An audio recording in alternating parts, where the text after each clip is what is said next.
नरेंद्र मोदी, ये आदमी काम करता रहा। उम्र के अंतिम पड़ाव पर प्रधानमंत्री, 10 साल पूरा हो रहा है, 24 हार भी जाए तो कोई फर्क नहीं पड़ेगा। वो बोले हैं कि 15 अगस्त को सब लोग मिट्टी उठा के सेल्फी लेकर अपलोड करो। प्रधानमंत्री हैं, करना तो पड़ेगा ही, राजा का आदेश है। वो सब अलग बातें हैं, लेकिन इस आदमी ने अगर इसकी चिंता की होती, इसके सारे दोस्त इसकी चिंता कर रहे थे, इस आदमी ने काम नहीं छोड़ा, काम करता रहा।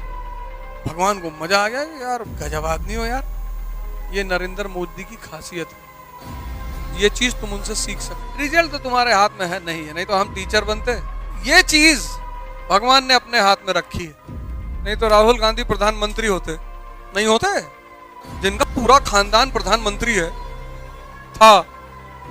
तो जितने भी नासमझ लोग हैं उनका दिमाग इसी पे लगा रहता, और उनके हाथ में है ही नहीं, इसीलिए तो परेशान है।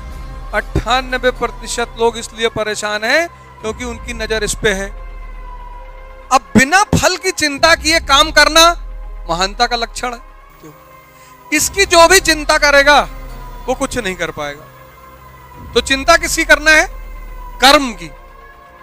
इसकी चिंता करना है कि यार आज 8 घंटे पढ़ाई नहीं हुई, यार आज जनसत्ता पूरा नहीं हुआ। चिंता करना है, इसकी नहीं करना है, हाथ में ही नहीं है तुम्हारे। अब चूंकि तुम्हारे अहम की संतुष्टि तुमको करनी है, तुमको दुनिया को दिखाना है कि देखो हम सीईओ हो गए, लंबरदार हैं, उसका ठेका किसी ने थोड़ी लिया है। तुमको अपने अहम की संतुष्टि करना है, एसडीएम बनना है, गांव वालों को दिखाना है, पड़ोसी घर में आग लगवानी। पता लगा 4 साल से तुम्हारी शादी ही नहीं हो रही, अब तुमको बदला लेना है। इसका ठेका भगवान ने थोड़ी ले रखा है कि तुम्हारे बदले की भावना को पूरा करे। वो भगवान ने तुम्हारा ठेका ले रखा है, लेकिन तुम्हारे अहम का ठेका उसने नहीं ले रखा है। तो भगवान को बहुत धन्यवाद दिए कि यार इतना बढ़िया व्यवस्था करते हो, भगवान ने तुम्हारा ठेका ले रखा है, तुम्हारे अहम का ठेका नहीं ले रखा। ये जो तुम सबको दिखाना चाहते हो ना कि हम लंबरदार हैं और ऐसा है, सीईओ हो गए, देखो दहेज में 2 करोड़ रुपया मिल रहा, तो मुझको देखते हो मैं शो करने आता हूँ, गमछा बांध के आता हूँ, सिर्फ इसके खिलाफ कि वे हाथ टाई लगाए हुए आदमी योग्य नहीं होता। देखो कि जब भी मैं कोई बड़ा शो करने जाऊंगा गमछा पहन लूंगा, सर में बांध लूंगा, क्योंकि तुम शर्म करते हो गमछा पहनने से। तुम सोचते हो कहीं बड़ी जगह पे जाएंगे तो लोग सोचेंगे गंवार है। इनके सोचने से क्या होता है, इतना जूता मारे इनको। सोच तुमको बदलनी है, तुम ये सोचना ही बंद कर दो कि लोग तुम्हारे बारे में क्या सोचेंगे। उनका काम है धर्म, तुम्हारी सारी चिंता यही है। फलाने गाली दे रहे होंगे, बुराई कर रहे होंगे। तो जंगल में जानवर है तो सबकी अलग अलग बोली है ना, ये तो भगवान सबकी एक तरह की बोली बना देता। तो शेर दहाड़ रहा है, दिन में एक बार दहाड़ता है जब उसको भूख लगती। कुत्ता दिन भर भौंकता है, इसीलिए तो जो लोग ज्यादा उल्टा सीधा भौंकते हैं तो उनको कहा देखो कुत्ता कहीं का।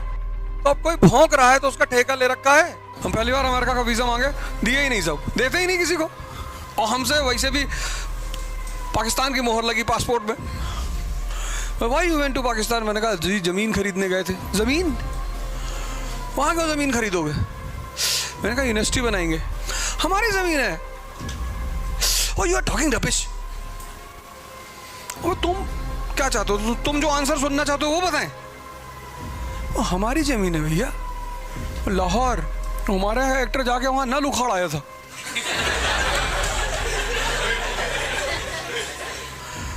पुलिस वालों को बुलाए, take him out, unnecessary talking. मैंने कहा अजीब आदमी यार, तुम क्वेश्चन पूछ रहे हो मैं जवाब दे रहा हूं। अब मेरा जवाब सुनो। वहां जातिवाद नहीं पूछते। कोलंबिया ही तो पहुंचे डॉक्टर अंबेडकर, वहां किसी ने उनके साथ मना नहीं किया कि तुम्हारे साथ खेलेंगे नहीं, बैठेंगे नहीं। ये पागल हिंदुस्तानी तभी तो भिखमंगे हैं। अभी इस वीडियो को मेरी निकालेंगे। एंटी इंडिया, एंटी इंडिया, ये देखो एंटी इंडिया, एंटी इंडिया। जाके अमेरिका में भीख मांगते रहते हो दिन भर बैठ के। देखो कितनी इज्जत दिया उन्होंने टैलेंट को। कोलंबिया यूनिवर्सिटी से वो आदमी पढ़ा, पीएचडी किया, तो उन्होंने डीएससी भी करवाई, डॉक्टर ऑफ साइंस। बोले और पढ़ो, और तो बहुत पढ़ने में तेज हो यार, और पढ़ो। एल्फिंस्टन कॉलेज मुंबई में संस्कृत पढ़ने ही नहीं दिया, कहा अनटचेबल। तब पर्शियन पढ़ा वो आदमी, उसमें सबसे ज्यादा नंबर। ये सब तुमको पता ही नहीं क्या? ये तो तुमको भी अम्बेडकर से प्यार हो जाए, तुम किसी भी कास्ट के हो, टैलेंट से ही तो प्यार होता है। हम अगर अम्बेडकर से नफरत करते ना, यहाँ कभी पहुँच ही नहीं पाते। मैं यहाँ खड़ा हूँ डॉक्टर अम्बेडकर की वजह से। उस आदमी से मैंने सीखा कि पढ़ना है किसी भी कीमत पर। तुम ही लोग थोड़ी एनसीईआरटी पढ़ रहे हो, पूरा भारत आजकल पढ़ रहा है, क्योंकि स्कूल में पढ़ाया ही नहीं गया। टीचरों ने कहा हिस्ट्री पढ़ने से कोई नौकरी नहीं मिलती। ये बात उस टीचरों ने बहुत सही कही, क्योंकि हिस्ट्री पढ़ के लोग राजा बनते। फिजिक्स में बेईमानी करना थोड़ी सिखाएगा, हिस्ट्री सिखाएगी कि बेईमानी इज द बेस्ट पॉलिसी। ये बात तो प्लासी पढ़ के ही समझ में आएगी ना, कि राजा बनने के लिए डिसऑनेस्टी करना पड़ता है। जनता से कहना पड़ेगा कि चुनाव जीत गए, तुम्हारी शादी करवा देंगे। अरे बाबूजी, तो तुम उधर केमिस्ट्री फिजिक्स में बिजी थे, इधर हिस्ट्री पढ़े वाले सब पार्लियामेंट में पहुंच गए। जिनको नहीं पढ़ा था, जिन्होंने नहीं पढ़ा था, उन्होंने मेरी वीडियो देख ली कि यार ये तो सही कह रहा है यार, बेईमानी करनी पड़ेगी।